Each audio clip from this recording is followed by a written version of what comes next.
I was born in a windswept village in the Punjab. My family came from Mirpur in Kashmir, but we were displaced by the flooding of our land. It was the Mangla Dam. Having travelled from Mirpur in my mother's belly, I was one of the first Kashmiri babies born in the Punjab. Identity? What identity? More like an identity crisis. It's quite a long story, really, because when we moved to Rotherham, we moved into a predominantly Kashmiri area, so I had a lot of friends in the Kashmiri community. And a lot of now old men, but who were young men in the 50s, 60s, told these incredible stories about their lives when they first came to the country, about sort of 60 people living to a house, about working the steelworks, about fighting for equal pay, quite extraordinary stories.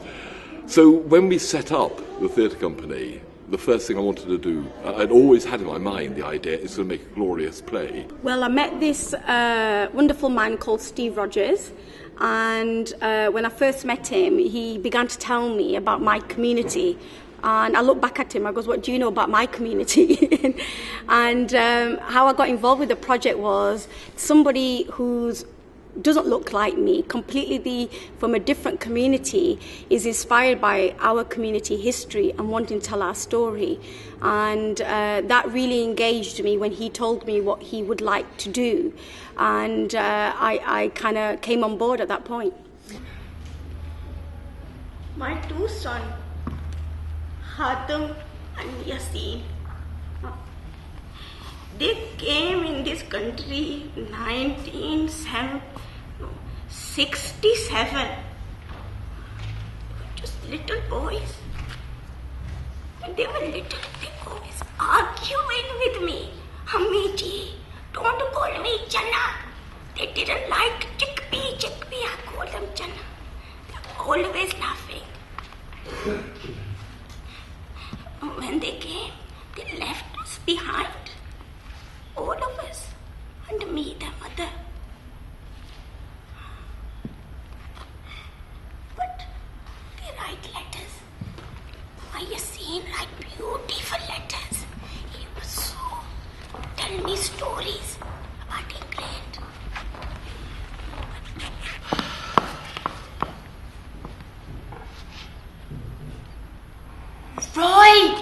Roy! That Packy's got a family with him! You what? It looks like his family. How bloody many? About 4 or 5. Oh, his wife's pretty. Oh, she's got lovely long hair. Oh, a little girl! Oh, Roy, she's got a red Packy dress on. Bloody hell. When we first set up the idea of doing performance and telling the story of the Kashmiri community was quite alien to our community. And so a lot of people who were very, very suspicious about it felt this might be Bollywood, this might be, sort of girls dancing on stage and all sorts of inappropriate things.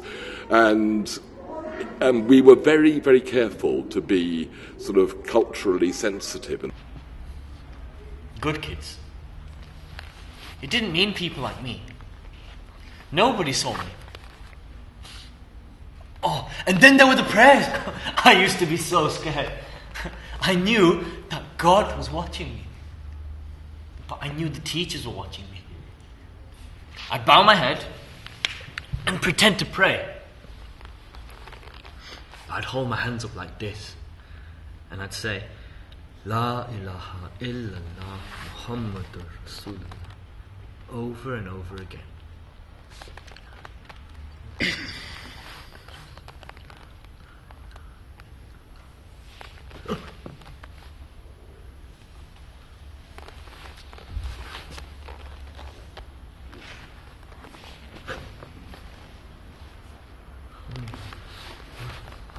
Can I ask you something? You don't pray proper. Why do you do this? You say all that stuff. You do this. We pray different. I'll get into trouble if I pray English way. Trouble from who?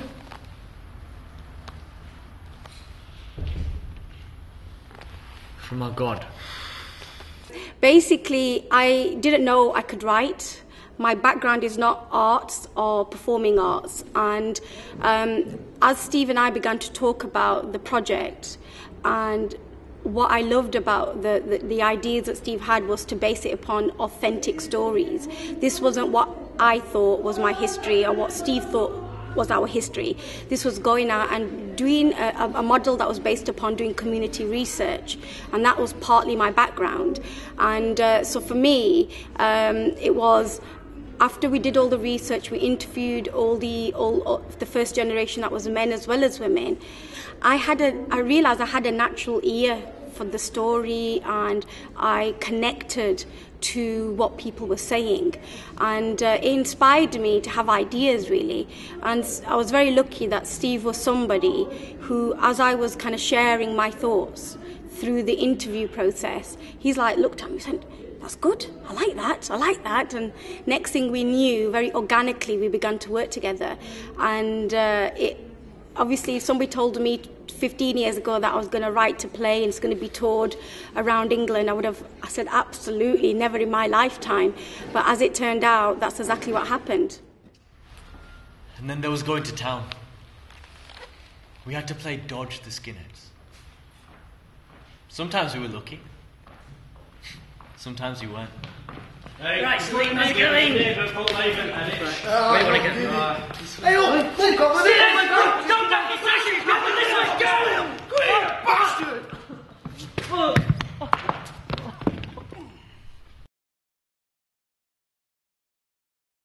Very hard, we're mainly Muslims, and it's when you go to the community say, "Oh, I'm doing a drama," because they can't play theatre, they don't understand the language, and it'll be like, "Oh no, daughters are not going to go on stage, not going to involve with dancing," and there's a very negative perception.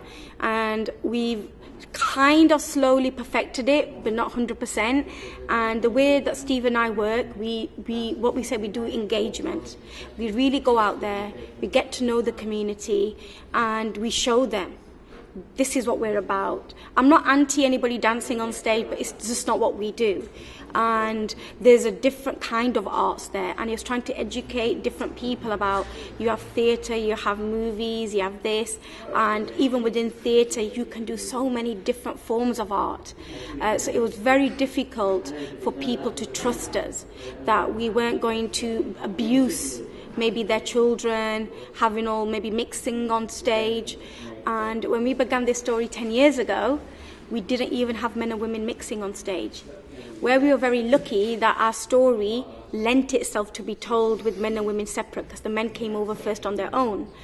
And what we realised very quickly, by the time we did the second play in 2008, we slowly we introduced concepts and ideas. So, for example, the first time we mixed a male and female on stage was it was just a husband and wife, but a distance between them. Then slowly we had them in family scenes together. We realised which were safe relationships on stage, where men and women, remember, their families will come to see the play. So we got Razia, who's playing a mother in this play, and her husband is going to see her being a wife of another man. So it's a very, it touches a few buttons, but the way we do it with a lot of cultural awareness and religious awareness, we can, if we wanted to, shock people. That's very easy to do, but then we would lose our audience. Our aim is to keep our audience with us on this journey, and for that to happen, Steve and I are very committed to do culturally and religiously appropriate produced art forms, whether that's theatre or any other art form. That's one of our commitments. We may go completely left in a few years' time, but right now where we are, the importance of keeping the community involved is bigger than my desire to do something that they might find something that they would disapprove of. It's the niggers! It's the paddies! It's the Flemings! It's those packies. Hundreds of years of blaming someone else. Be proud to be British.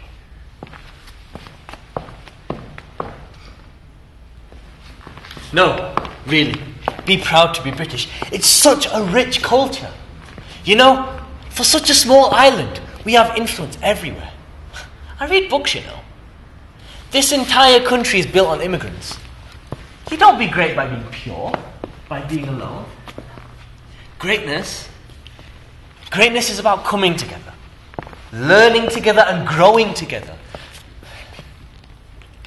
How are we supposed to understand each other? If you live here and I live there, if your school is here and my school is there, if your community is there and my community is here, how are you supposed to understand me and me understand you?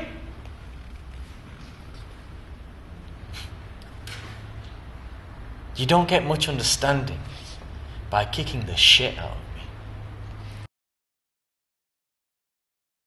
My brother told me a long time ago that he was doing a play about racism.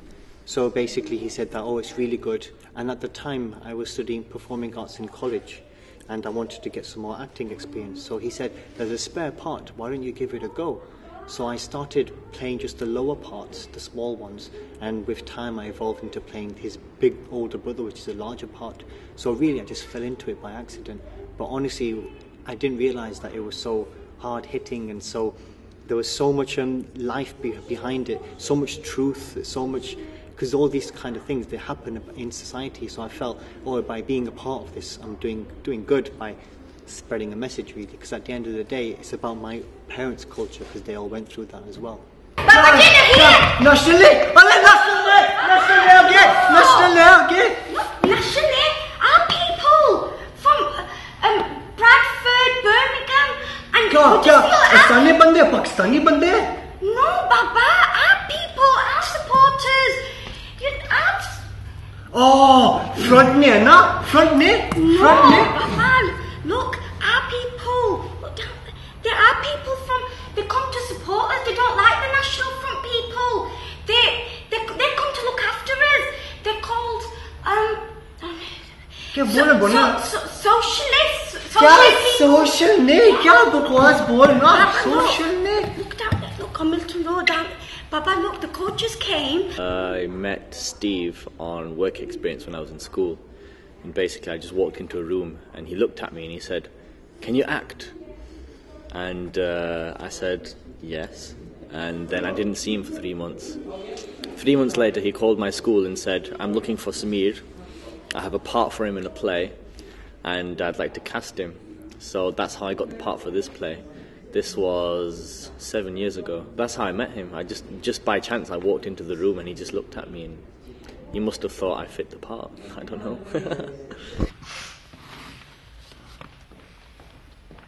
I'm going to the library tomorrow, okay, Mum? Yes.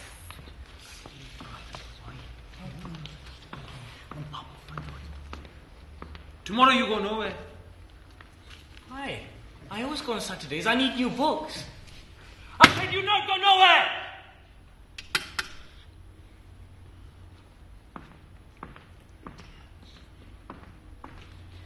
Me and my Doctor Who books have to go back tomorrow, please.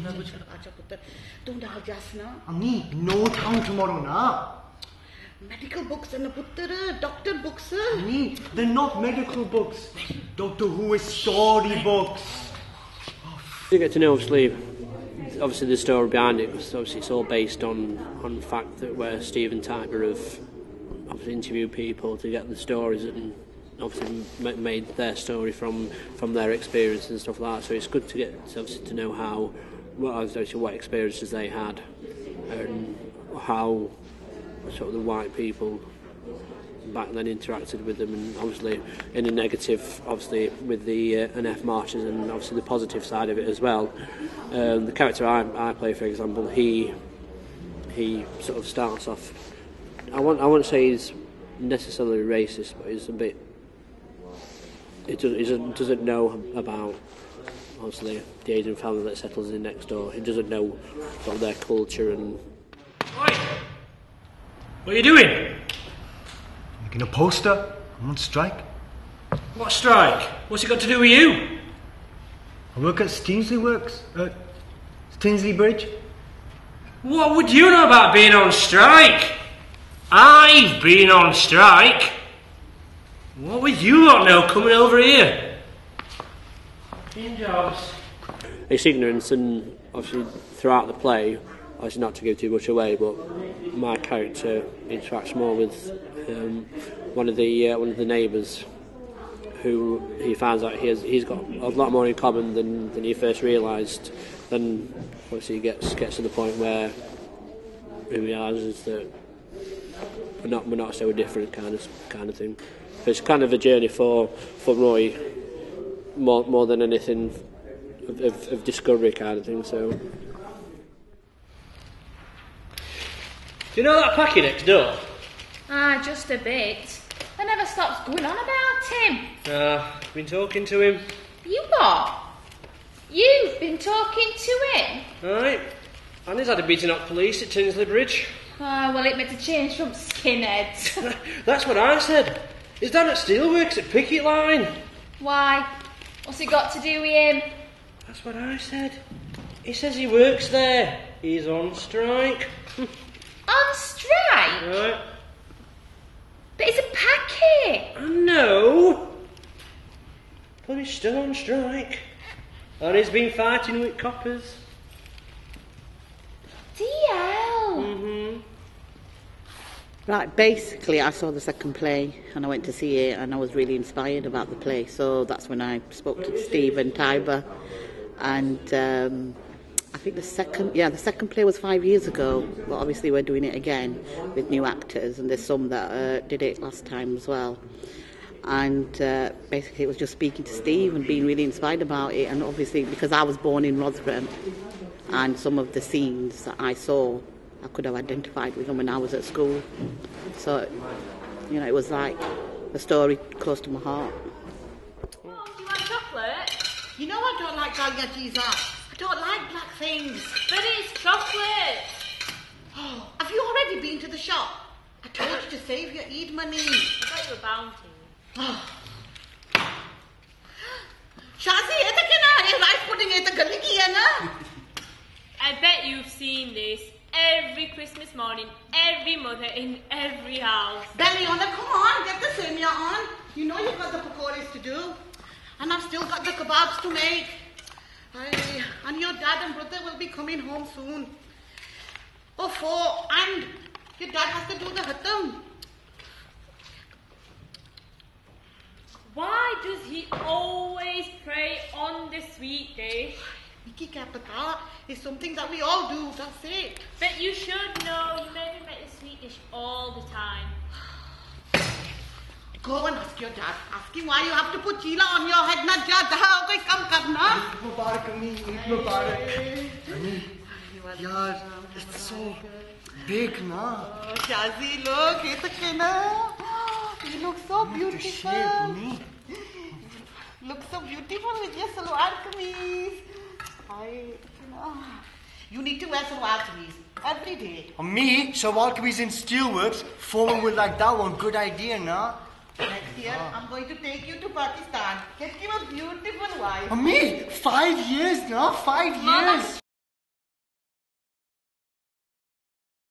At the beginning, very, very difficult indeed, because people were suspicious. It was quite hard. The first play was hard work. We did it with young people, sort of about 10 to 14, 15-year-olds. The second play we've always done with adults. Once we'd done the first play, there's a knock-on effect, because, you know, people want to be part of it, and we know a lot of people who want to be involved. And I think the third play will be the same, because again, the third play is going to be set in the present time. It's going to be about now. I'm very used to a life of, in a way, responding to adversity, and it's what makes you strong. You know, I've never been somebody. I was a very shy child, and I didn't know that if I had opinions, that other people would listen to them, or that I had anything important to say. Until I was probably about 16, 17, and a wonderful teacher just took me and inspired me. And I remember he became my first mentor. And I learned so much about just trying to be true to who you are and trying to be yourself. I think obviously me being a Pakistani Muslim woman, and I think people have their assumptions.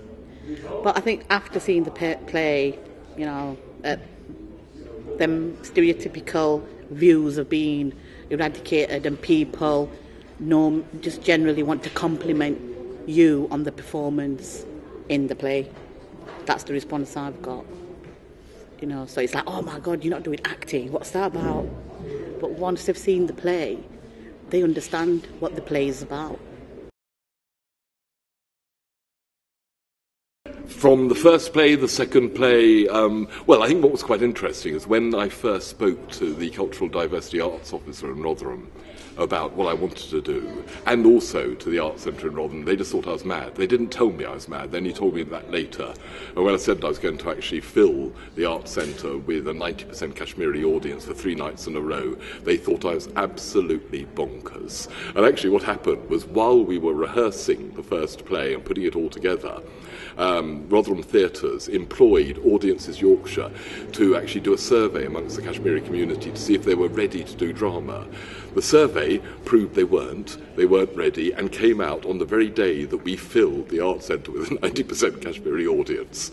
So embarrassed were Rotherham Theatres, they actually gave us the 2,000 quid they got left in their budget to carry on with the performance. But the reaction has always been incredibly positive, because Tiber and I have written it based upon real stories. You know, we've taken the stories of, in the first play, the old men, in the second play, people in their 40s, second generation, and formed the play around those stories. So people have come and said, it's my story, you're using my story. So it's very, very embedded in our community. It was amazing. After the first play, when we performed that around the country, the only way I can describe it, the theatres or the community centres that we went to, there was like a warmth and a glow. And just people had these really big smiles and kind of saying, that's our story, thank you so much. That was me and that happened to me. And we... For Steve and I, we just knew when we had that response from the local communities that we'd got it right, that we were true to what people told us, you know, and that was a very important. It made people feel very good about themselves. What I realised, not being from a background of the arts is not really part of my own family history, is the importance of telling our stories and about having an understanding about where we're from. Just for us to have how do we understand our own identity and belonging if we don't know what path we took to get here? And what the plays and the audience response to our plays have shown us is how important that is. I did the first show, and I heard all the people clapping, I saw their faces, there were people cheering. You really feel good inside. It's like a drug, basically. When you feel all those people being proud, but not being proud, but enjoying the fact that you have entertained them and you've also taught them something as well, giving them something to think about. It made me feel good, because at the end of the day, when you're walking on the streets, you kind of think that, you know, I'm just doing my own part. But when you come before people and you have a message to say, you kind of think you've done something more. So I felt I've done something more than just sitting around at home. I'm getting involved in something bigger and something larger. So I felt really good, like I made a kind of a difference in someone. At least even if it affected just one person, it made me feel good that effect has affected that, made them think maybe a little bit different. I didn't know that you was gonna, you know, since when did you become an actress? And I was like, I don't know, I just got I was interested in the play when I saw it 5 years ago. We've had a fantastic response. We've had so many people that didn't know what to expect when they bought the ticket. But after the play, they were saying, we want to see it again. You know, so we've had a fantastic response. People watching the play. Even children that you might think, oh, it's boring. You know, because it's not. Because, you know, nowadays children like PlayStation games. They don't like to sit in a theatre, watch a performance, a live performance. but the children, young children, have even looked at the play and thought, fantastic.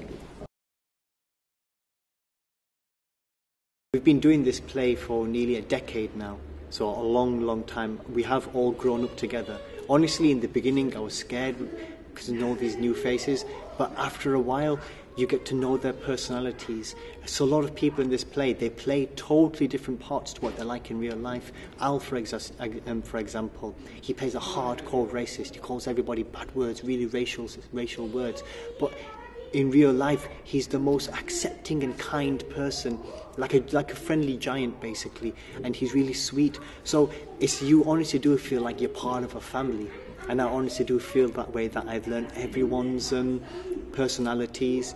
This time round, when Steve said, Hassan, we're doing the play again, I was saying, oh, Steve, I can't do it. I've got college and I've got work. I won't be able to do it. So he called me down and sat me down. You need to do the play, Hassan. You have to do it. It's important. So then I sat down, I spoke with him, and I said no. But then this is a true story, but then when I saw Al and a few other people walk through the door, I remembered the family, and I said, actually, do you know what? Yeah, I'll do it. I turned around to Steve straight away. I said, do you know what, Steve? I'll just do it. And he goes, oh, brilliant. Because I felt I want to be part of that family again. Chicken!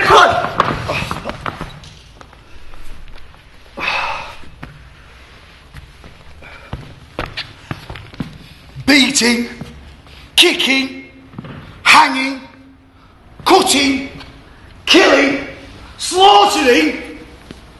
It's always been so. The Flemish, the Jews, the Irish, the West Indians, and now the... From when I was young, I was told that Pakis were taking over our country. They were taking our jobs. They were getting cheap houses. They had no respect for our culture. Didn't even try to fit in. And I was told from when I was young that do-gooders were only helping them because they were stupid. And what's more, they bred like rabbits. And why did they need all them community centres? All that racial equality stuff. Why couldn't they just learn to adapt to our country? I mean, if they wanted to live here, they could fucking well make an effort to fit in. And I was told that my grandfather bowed down to your lot. Wouldn't even look up if a bucket was falling on his head. He was on, oh yes sir, oh no sir. My dad worked hard all of his life in your steelworks, feeding your country. He held his head just a little bit higher than my grandfather's, and you lot tolerated him because you needed his sweat to feed your mouths and keep your country going. And us lot, we took the beatings. We took the abuse. I didn't ask to come here. But we went home with busted lips and bleeding noses. Not anymore now. I'm not taking it. You'll bring 5, I'll bring 10! No! Get off! You've all done it for glory. For fuck's sake, when is it going to stop? Just stop this dance off. My dad's bigger than your dad. I've got more mates than you. I've got a bigger metal bar. I've got a knife. I've got a gun. When's it going to stop? What's going to be left? 2 dead bodies on the street and no one's going to care. Then you'll have something in common. And it wasn't, believe it or not, until I started this play, this is now nearly 11 years ago, that I actually understood what my background was. Even though I was born in Kashmir, and particularly in Azad Kashmir, I had no idea that it was this separate country. I didn't understand it. I didn't grow up in United Kingdom where people called me Kashmiri, they called me Pakistani, or they called me lots of other bad names. So it was very hard to know. I thought Kashmiri were just a group of people. I didn't know they're actually a group of people live in a different country, that it was one of the oldest countries in that region. And so the irony was, through this process, I learned who I was and what my history is. But being a woman, I just think I'm very grateful that my family did migrate here. Do I have a lot more life opportunities? Of course. The things that I do now, I know this possibly may not have happened to me if I hadn't come to the UK. But at the same time, I look at my kind of forefathers and foremothers with feeling so inspired about how life was, going back just a couple of generations. When my mother tells me, it makes me a bit emotional, that I was born I saw where I was born because I went back when I was 8 and it was literally an empty room and part of our house was made of mud. And you just think, God, I was born in that corner. And this local lady who used to help to deliver the lambs, she helped to bring me, her name was Masmani, and she helped to deliver me. And that it's very hard when you live this life that seems more comfortable. You go back and you just think, that still is some people's experiences. I think what the project has done for me as a woman is look how I can give back. And my big thing is to educate people about their background and about their history. And if I can do that in such an entertaining way and emotional at times, and sometimes it's very hard to listen to, but still it's very important, then that's something that as a woman I feel that it's my story. And aren't I lucky to be able to share this with other people? I was younger and I first did this play. I used to scream and shout my lines. There used to be no direction, basically. I just used to throw my arms about and just say anything. I was rubbish at portraying what I needed to say. This time round, over the years working with Steve, I've learnt to hone my skills. He's taught me to really feel the lines, to concentrate on what you want to say, to become the part. And my confidence has grown vastly. I'm not at all scared to go in front of people and speak, to go in front on the stage or anything and say what I feel or want to say. Or when I was younger, I was a lot shy. Now I'm not at all. He really has helped me become a stronger person in myself and my confidence. And now he's really taught me about acting and taught me how to just be a little bit more calm and more collective and think about what you have to say and what you want to do. So in a way you can say that he's helped me progress further, which is really good, to be honest. Well, at the time I was going to be doing medicine, and so I started down that line. I was going to college with a group of friends. We were all going to do medicine, either be dentists or doctors. But getting into this play and meeting Steve and starting to work in the theatre side of things, I realised that actually I'm enjoying this a lot more. And I've always done what I wanted to enjoy. So I decided to scrap the medicine plan and go down theatre. So I'm also a musician as well. At the time it was just a hobby. This has become my job, so I go into schools now. I teach music, percussion from all around the world, from South America to Africa to Middle East. I teach all different kinds of drums. And then I do performances like this, so I act as well. And it's changed my life completely. Otherwise I would still be in university studying to be a doctor right now, and I'm pretty sure it's a lot more fun doing this. They tell me I'm Pakistani.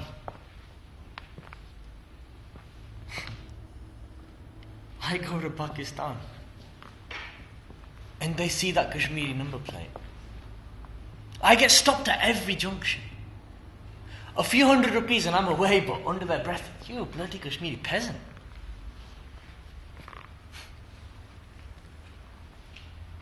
And you tell me I'm Kashmiri. Well, I go to Kashmir and they say, you're bloody, you know nothing of life here. You know nothing of hardship. You know nothing about our lives. What do you know? And then, finally, I come back here. The country I've known the most. And you tell me to go back to my country.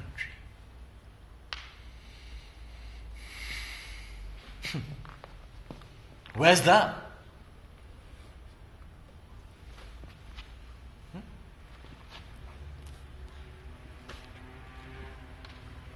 This is my country.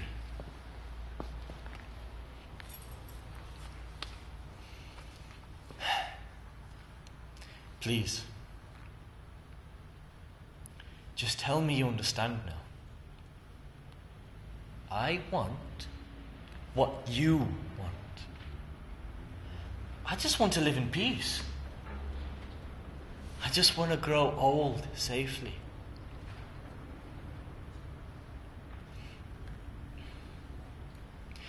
I want to have a belonging.